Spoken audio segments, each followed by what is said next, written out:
Prends le temps de remarquer, l'église catholique a compris des choses que vous n'imaginez pas. Yes. Les évangiles font beaucoup de bruit, mais le catholicisme ne peut pas tomber. Je t'explique pourquoi. Ils ont pris de l'avance en ce qui concerne ce que je t'explique. Le mystère qu'il y a autour de la mort. Vous allez comprendre avec moi que les cathédrales qui portent le nom des saints, le cadavre du saint est dans la cathédrale. L'apôtre Pierre est à Rome. Et le pilier central de la basilique Saint-Pierre de Rome descend directement sur le tombeau de Pierre. Parce que Jésus a dit, tu es Pierre et sur cette pierre, je bâtirai mon église. Alors eux, ils ont pris Pierre, ils l'ont posé dans le poteau central de la basilique. Pour que la basilique soit basée, construite sur Pierre. Donc les os de Pierre tiennent l'édifice. Tu ne peux pas détruire un tel édifice. Tu ne peux pas.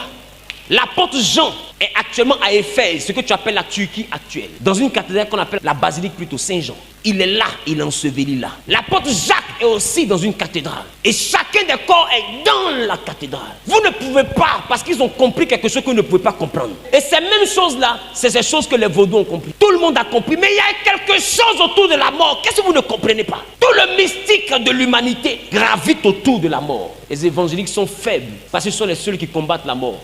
Donc quand les gens vous disent que le mystère de la foi est grand, vous ne pouvez pas comprendre.